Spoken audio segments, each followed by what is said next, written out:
Welcome to your Lean Six Sigma White Belt Training and Certification course from GLSS. This course is thoughtfully designed to introduce you to problem-solving concepts and tools that you can immediately apply today.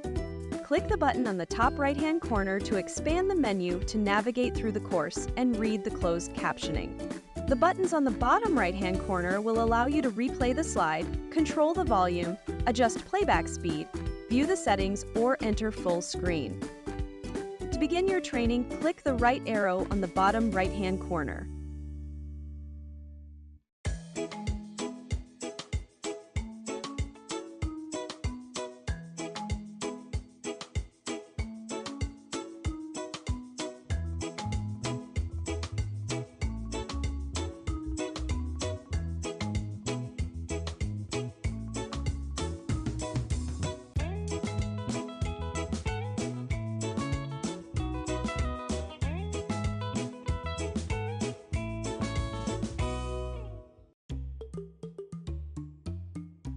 Have you ever received the wrong drink order? How about a lost package? Have you ever had to wait in line for what seemed like forever?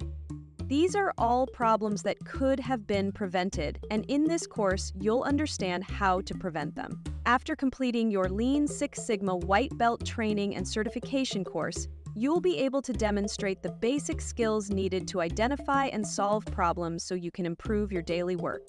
Your process improvement journey starts today. Are you ready to start creating good change? Problems can be almost anything that can go wrong. A problem occurs when the result isn't correct. More precisely, a problem exists whenever the outcome of your work differs from what's intended. For example, the result is different from what the organization intended, what was promised, or what the customer wanted. Problems should be either observable or objectively measured. This means that the problem must have some adverse business implication, not just something you personally don't like. Problems aren't about blaming people or finding fault, however they may be seen in what people do. Problems also aren't about determining solutions and causes, meaning don't jump to conclusions or immediately apply permanent changes. Some examples of common problems are being put on hold too long on the phone while trying to make an appointment, receiving incorrect change after you've paid for something, receiving the wrong medication from your pharmacy, running out of gas when the car's fuel gauge shows half full. Identifying problems gives you the chance to make things better. When we are clear on the problem, it keeps us focused as we work to analyze and improve the process. When we fix a problem, we get more of what we want and less of what we don't want.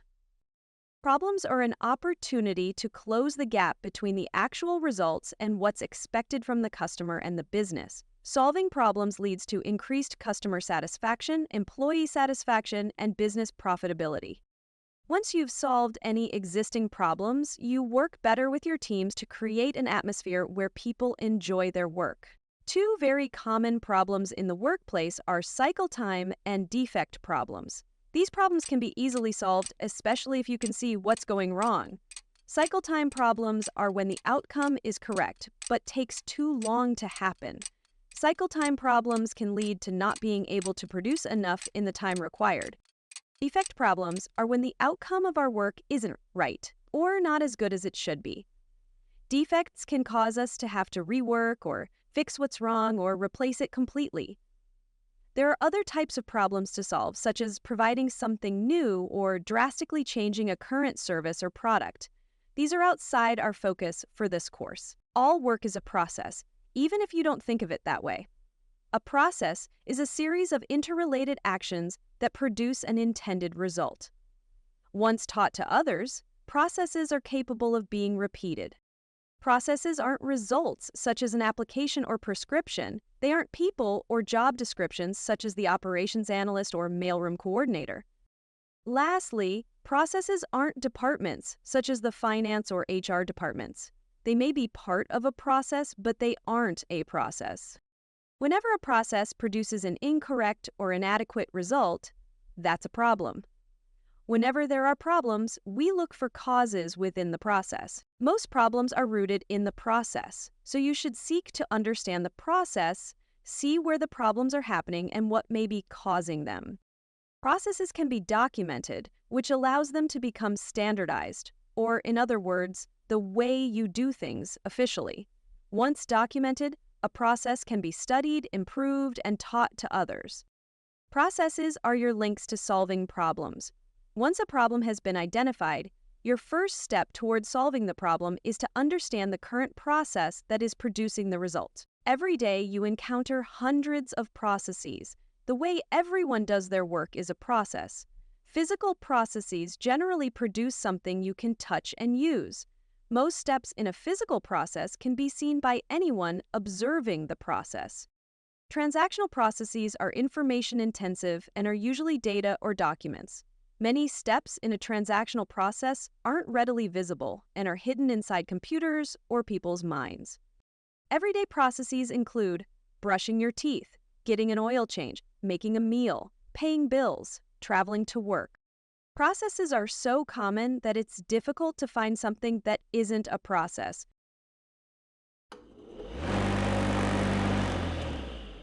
In a physical process, you can see much of what is happening as work flows from start to finish. There may be some hidden steps, such as when work is going on inside an enclosed machine, but most of the process is visible.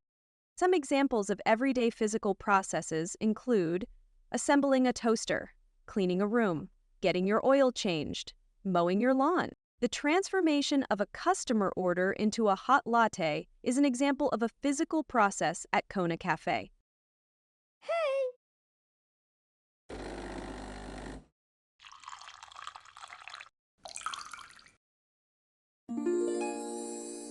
You can physically see the coffee being produced by the barista as they operate the equipment needed to create the order. The process is visible, therefore classified as a physical process.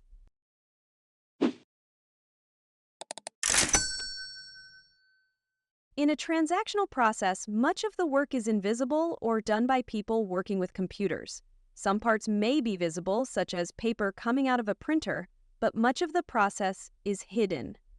Some examples of everyday transactional processes include filing your income tax return, onboarding a new employee, ordering a product online, processing a loan application, taking a customer's order. One example of a transactional process at Kona Cafe includes the purchase of a gift card. Hey!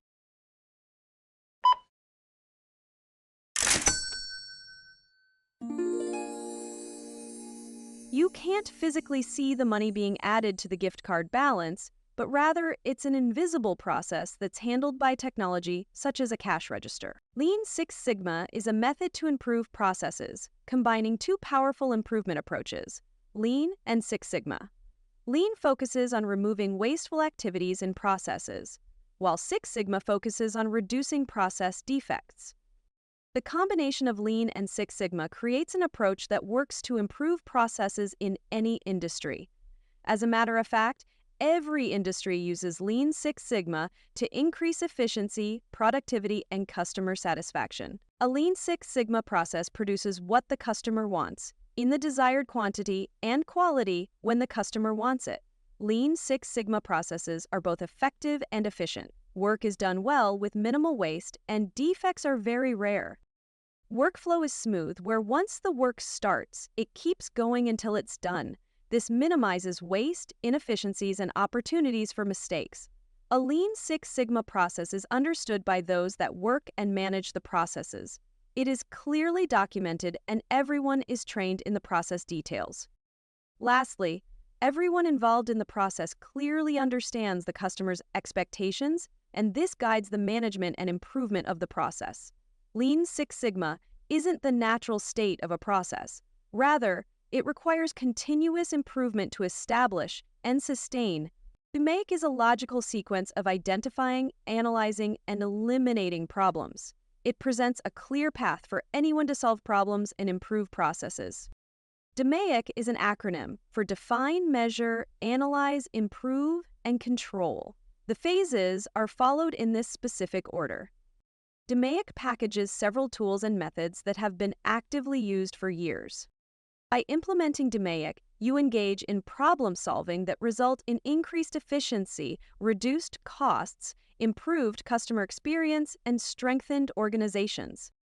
You'll get an in-depth look at DMAIC in our Yellow Belt training and certification. Waste is anything that ineffectively consumes resources, space, and time. All processes contain waste. There are 8 very common types of waste. You can use a memory aid, downtime, to help recall the wastes. Downtime stands for defects, overproduction, waiting, non-utilized talent, transportation, inventory, motion, and extra processing.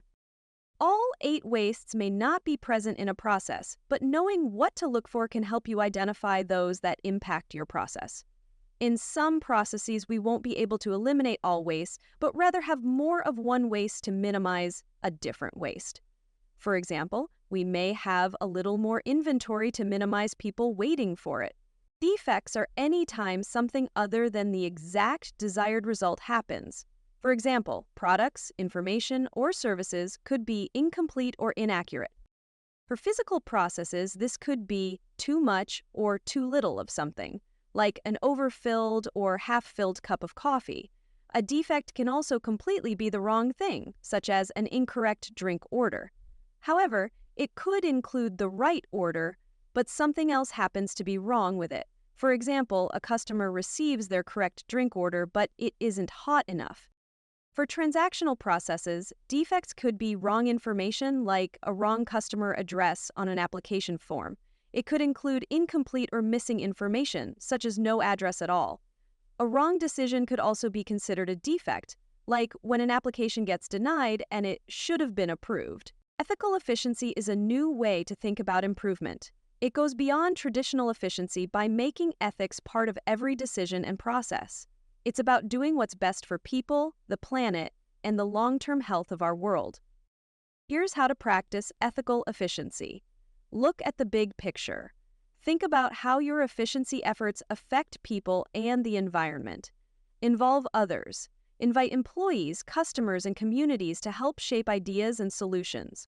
Redefine what success means. Don't just focus on speed or savings. Consider human and environmental impact too. Be open. Share your progress to build trust and encourage others to follow your lead. By practicing ethical efficiency, organizations can make lasting improvements that are responsible, sustainable, and trusted by those who care about doing what's right. Congratulations, you've completed your Lean Six Sigma White Belt training. We encourage you to continue to the Yellow Belt training and certification. In Yellow Belt, you'll learn how to improve processes, not necessarily how to solve a specific problem.